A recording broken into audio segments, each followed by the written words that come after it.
విజయవాడ ఇంద్రకీలాద్రిపై కొలువైన కనకదుర్గమ్మ ఆలయంలో భక్తులకు మరింత మెరుగైన సౌకర్యాలు అందుబాటులోకి రాబోతున్నాయి.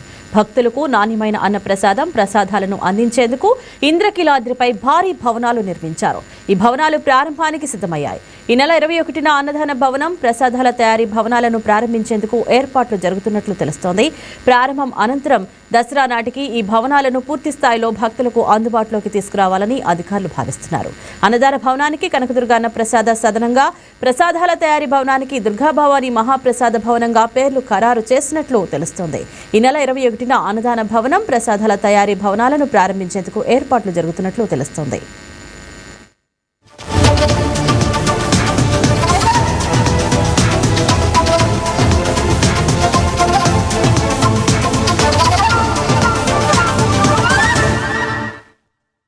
అన్నదాన భవనాన్ని సుమారు 26 కోట్ల రూపాయలతో, మహాప్రసాద భవనాన్ని 27 కోట్ల రూపాయలతో నిర్మిస్తున్నారు. అన్నదాన భవనం 2 అంతస్తుల్లో, మహాప్రసాద భవనం 5 అంతస్తుల్లో రూపుదిద్దుకున్నాయి.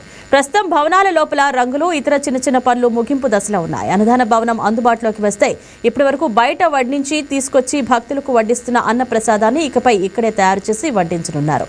భక్తులు సౌకర్యవంతంగా కూర్చొని అన్నప్రసాదం స్వీకరించే అవకాశం కూడా కలగనుంది. ఇక మహాప్రసాద భవనంలో ప్రత్యేకంగా ప్రసాదాల తయారీ, ప్యాకింగ్ కు ఏర్పాట్లు చేస్తున్నారు.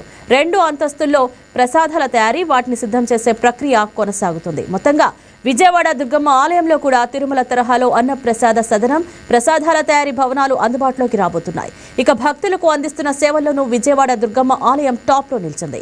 గతంలో 6వ స్థానంలో ఉన్న ఆలయం గత 2 నెలలుగా రాష్ట్రంలోనే మొదటి స్థానంలో కొనసాగుతుంది.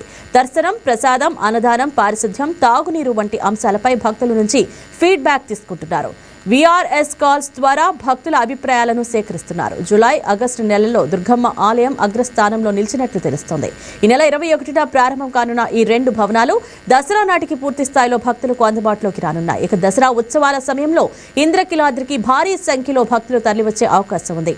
ఈ సమయంలో భక్తులకు అన్నదానం, ప్రసాదాల విషయంలో ఎలాంటి ఇబ్బందులు లేకుండా ఈ కొత్త వసతులు ఉపయోగపడుతున్నాయి.